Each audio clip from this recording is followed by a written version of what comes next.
guys? It's Kevin. It's me, another movie for you guys. And I know you guys were expecting for this to be, as I said, an advanced screening. And let me tell you guys basically what happened. I was planning on seeing The Hitman's Bodyguard today. I did. I had an advance pass and everything, but I show up there.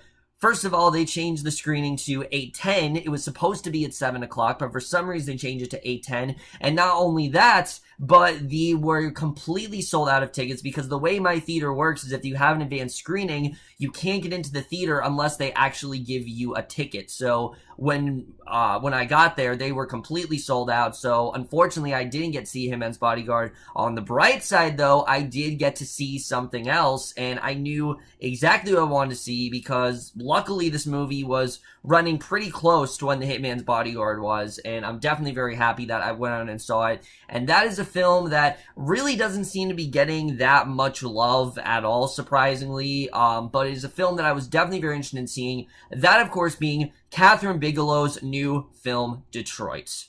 So the plot of Detroit is basically about in 1967 and 1968. Basically, these are some of the worst years for America.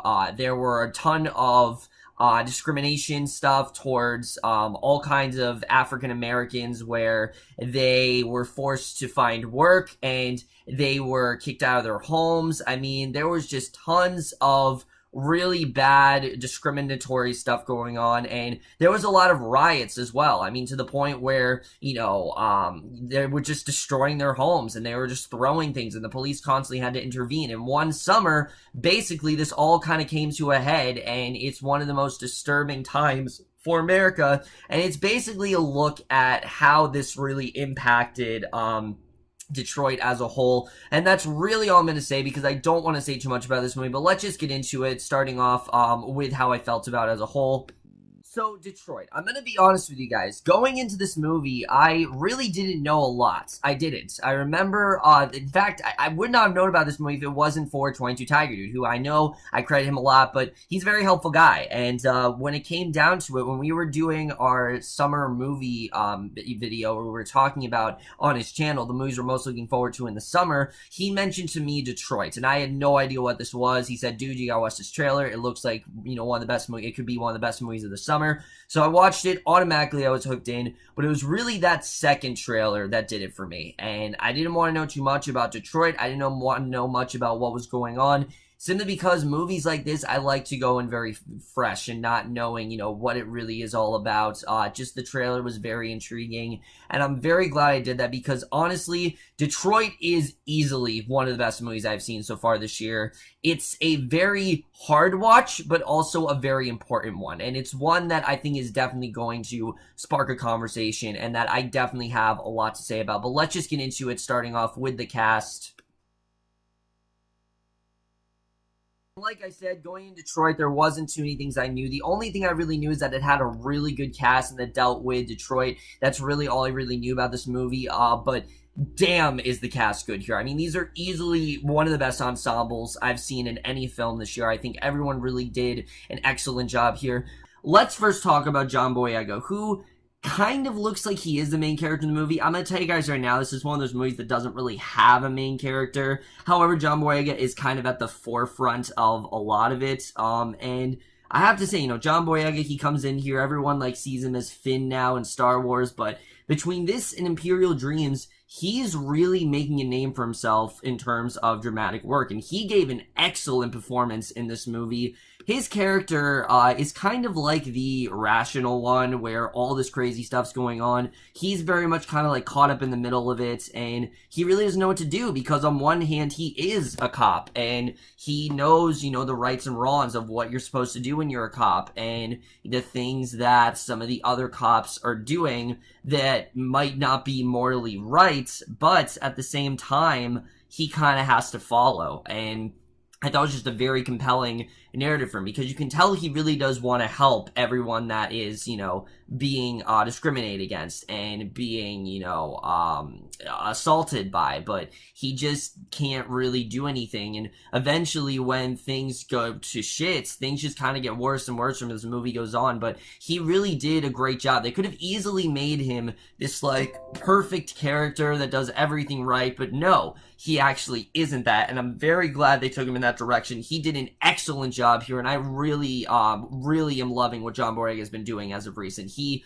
really did impress me in this movie. However, out of everyone, the character that I have to praise the most is Will Poulter, and not because the character that Will Poulter plays in the movie might be the most hated character of the entire year, to be completely honest with you. I don't think I've hated a character more than I did with Will Poulter. I mean, his character in this movie is so vindictive and just evil and downright racist. Philip Kraus in general, he basically thinks that, every single black person is a criminal and that they should all pretty much be vindicated, and basically they all need to be corrupted, they all need to be assaulted and things like that physically. And he goes to some really crazy lengths to get some answers out of these characters, and like I said, he really does an incredible job with making you downright hate him, which I really did. I mean, you hate this character.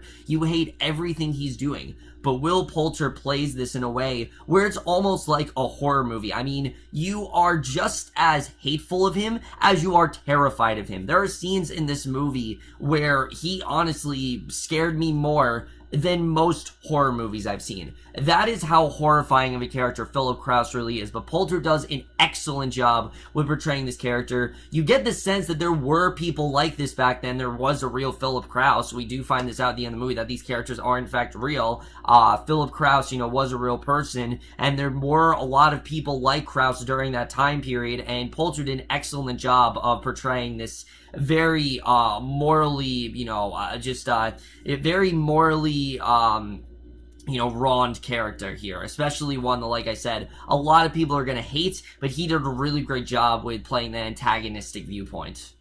Someone else that I really want to talk about is Algee Smith in this movie, because this character of Larry, I really love this character because, like I said, he, again, is kind of in the midst of all this. He just wants to be a singer. That's all he really wants to do. He's in this group called the Dynamics, and he's trying to really make it big. And they do a really great job with saying this character. You're really rooting for him. You really want him to become this great singer. He's not involved in all the crime stuff and things like that. He's really just trying to be a singer and really stay, dedicated to his craft. And I really did, I really did like what he did here. He was really great in this movie. The turn that his character takes is a really tragic one. I'm not going to spoil the direction his character goes, but needless to say, the experience he goes through in this movie very much affects him. It really does, and he has a very big shift in the film, and he did an excellent job with portraying that. Everyone else in this movie is also fantastic. There's really not a single performance in this movie that I can say is bad. Jason Mitchell is great here. Jacob Latimore plays a really great character. The two performances that surprised me most were actually Hannah Murray and Kaitlyn Dever. These are two roles that could have been very disposable, but they were so well casted and they gave so much more depth to these characters than I really was expecting. And again, I don't want to get into this subject matter regarding these characters, but I thought they did a really good job. Jack Reynor was good here. Anthony Mackie, not in this movie as much as you think he is. He's really not, but he does a really great job here, and they didn't try to give him a large role. It wasn't something where it's like, oh, here's Anthony Mackie, here's this really juicy role. No, he's just in the movie. He plays a very important character, but I'm not going to spoil, but I really thought everyone did an incredible job. As I said, I really think that everyone casted in here was perfectly cast. There's really not a single performance in here that I can say was bad. I think everyone really was extremely well casted from top to bottom, and I was very impressed when it comes to acting here. So now let's get to the directing and the writing, because really out of everything, as good as the acting is, the directing and the writing are really what floored me the most about this movie, because the directing here by Kathryn Bigelow, this is a director I've always respected. I have not seen The Hurt Locker. I've heard over the years it is kind of overrated and things like that, and I did overall enjoy Zero Dark Thirty. That is a good one-time watch. I can't really see myself ever watching the movie again. Jessica Chastain is phenomenal in it, but it's not really a movie I can see myself going back to a lot. This movie, however, I absolutely could. I think Kathryn Bigelow did a fantastic job directing this movie, and I'll tell you why. There's a lot of stuff in this movie that would be very hard to cover, and she could have easily made this very one-sided, where she could just made this a police brutality film and show that all policemen are bad and, things like that, but that's not what she's really doing. Yes, there are a lot of things that are very timely, and I think definitely do have a lot to do, with the whole, portrayal of, what's going on today. There's a lot going on with that, and that is for sure. But she doesn't just focus the movie on that. She focuses it more on, how can we stop this? How is this, why is this, why do we ever let this happen? Things like that. It's a very bleak tone, but it's also a very realistic, unapologetic tone. Like, this happened, and it was fucking terrible, and we're gonna show you how bad it is. It really doesn't shy away from the harsh realities of this world back then. I thought that was just incredibly well done, the way she directed, but the writing in particular is what really impressed me. The writing in this movie is incredibly well done. I will say, for the first half of the movie, I wasn't as engaged. It did take me a little while to get into, because this movie kind of just throws you into the chaos immediately, and it did feel a bit abrupt to me. Like, I'm like, all right, we just had to start here. Like, we couldn't have gotten introduced to some of the characters, and then as the movie goes on, it gets some of the characters more and more, and I thought they did a good job with that as a whole. But the other thing that really did impress me with the writing is, again, the subject matter. This is a very hard subject to cover. I mean, it is, in fact, tackling things like racial discrimination and police brutality, and those are things that we've seen done before. But I haven't seen it covered as well as I have here, because I've said it before, I don't like one-sided things. I don't like them. They feel very much like, they're sort of attacking you. Like, they're like, oh, you must support this side. If you don't support this side, then that's wrong. That's not what this movie's saying. This movie's saying, you can view however you want, but you can't deny that what happened here was a horrible incident. And it was. I mean, it's horribly tragic what happened to these characters. And again, I'm not going to talk about, but what happened inside the, the Algee hotel room, is truly devastating. The fact that this actually happened, and the fact that someone actually, the Algee's motel, the fact that someone actually let this happen, is just horrible to think about. And the things that the policemen do in this movie, is just really insane, but it actually happened, and there are police that are in fact like that today. But the movie doesn't try to say, oh, all the policemen are bad, because it actually does include scenes where you'll see a couple officers are like, yeah, maybe this isn't right, or they give a look where they're like, you know what, maybe Will Poulter isn't on the right side of things, because Will Poulter very much is like an Adolf Hitler type character, where he's very good at recruiting people, and he's very good at getting people on his side, even if they don't really want to be. He's just a great follower in that way, where he's like, oh, why not just do it, it's the right thing to do, it's, he's demonizing them, like, he's basically treating them similar to how Hitler did, and I think that's a very sound comparison. I've heard a lot of people draw that comparison. I think that definitely is credited to really how good Poulter is in the film, which, as I said, he really is Oscar worthy here. Like, genuinely, I do think that he should at least get nominated for an Oscar. He really was phenomenal here. But aside from Poulter's performance, they actually do a really good job with getting you to understand all of the characters' viewpoints. Even Poulter, who, he is this very despicable character, you can still kind of see where he's coming from. He's a character that's seen a lot, and he's done a lot, and he kind of views, blacks in totally the wrong way. He obviously is very racist, and I don't at all agree with his viewpoints, but you can understand why he feels the way he does, and they do a really good job with that. He never felt like a cartoon to me. He felt like a character who felt like he was genuinely doing the right thing, and knew that, this is the right thing to do, and I thought that was definitely very well portrayed the way they did that. But also, I thought this was also a really great character piece. It's one of those movies where you get introduced to all these characters, and it's like, all right, where is this really going? It's kind of just like all over the place, but then the film really does culminate in the second half. And once you're in that second half, you're just there. And the second act of this movie is some of the most uncomfortable stuff I think I've ever seen. Honestly, it really is. I mean, I've seen some really uncomfortable shit in my life. But the fact that this actually happened, and the fact that the events played out in the way they did in the movie, which, yes, some stuff was dramatized, but I am pretty sure this is very similar to what happened, because we see actual footage that is very similar to what we actually did get here. You know, it definitely did seem pretty similar to what actually happened, and the fact that this did happen, you know, it just really disturbs me, and it's really repugnant that this stuff actually happened. The movie's not repugnant, it's just the thing that this actually happened, absolutely sucks. And, you know, I think it's just a terrible situation that someone would ever let something like this happen. It's absolutely disgusting that something like this happened.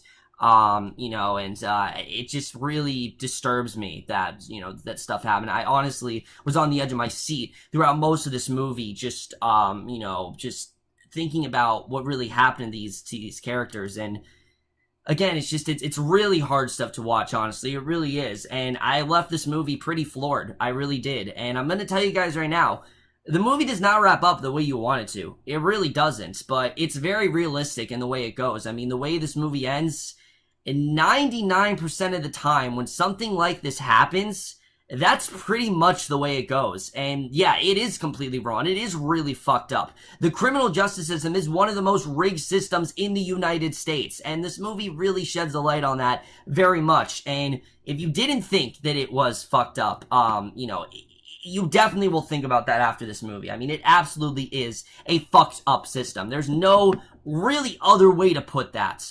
It is extremely fucked up. And again, it just really upset me that someone would actually allow this to happen. And again, there are things in this movie where characters will step in, but they just don't step in at the right time. And I think it just really showed the time period in this movie. They really capture the time period of the 60s very well, where someone wants to intervene, but they don't want to. And I thought it was just a really compelling narrative as a whole. Again, very hard to watch, but it's one of those movies where you just can't help but look away, because what you're seeing is so compelling, and you're so on the edge of your seat for these characters. It's not something where it felt very forceful. You know, we needed to see it happen, because we need to see how bad of a situation this really was, and really what happened to all these characters. And I think it was, honestly, they played it really well, a lot better than I think they could have.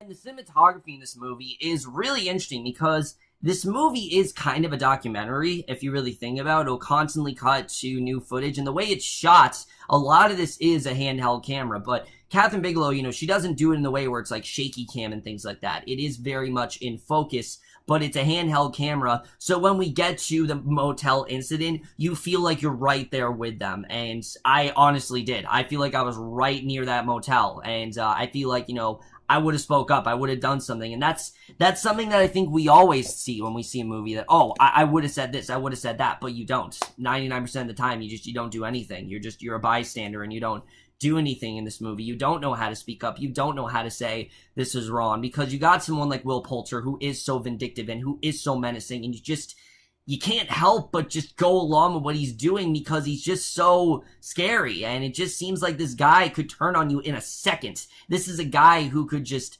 decimate you one by one. I mean, he could destroy you, and you basically have to go along with what he's doing, and it's horrible what he's doing in this movie. But again, the movie portrays it in a way where that's just kind of the way things are run in this town. It's completely the wrong way to go about things, but that's how things were in this time period. And the cinematography, like I said, really doesn't shy away from anything. It's very graphic. It's definitely not a movie to watch if you're sensitive. I think this is definitely a very hard movie to watch, but it's a very important movie. We need to see what went down. We need to see what actually happened. I think this is, you know, this is an incident that I personally did not know about. I did not know any of this stuff went down. I knew obviously about the discrimination and things like that. I knew that there were definitely a lot of riots and things like that.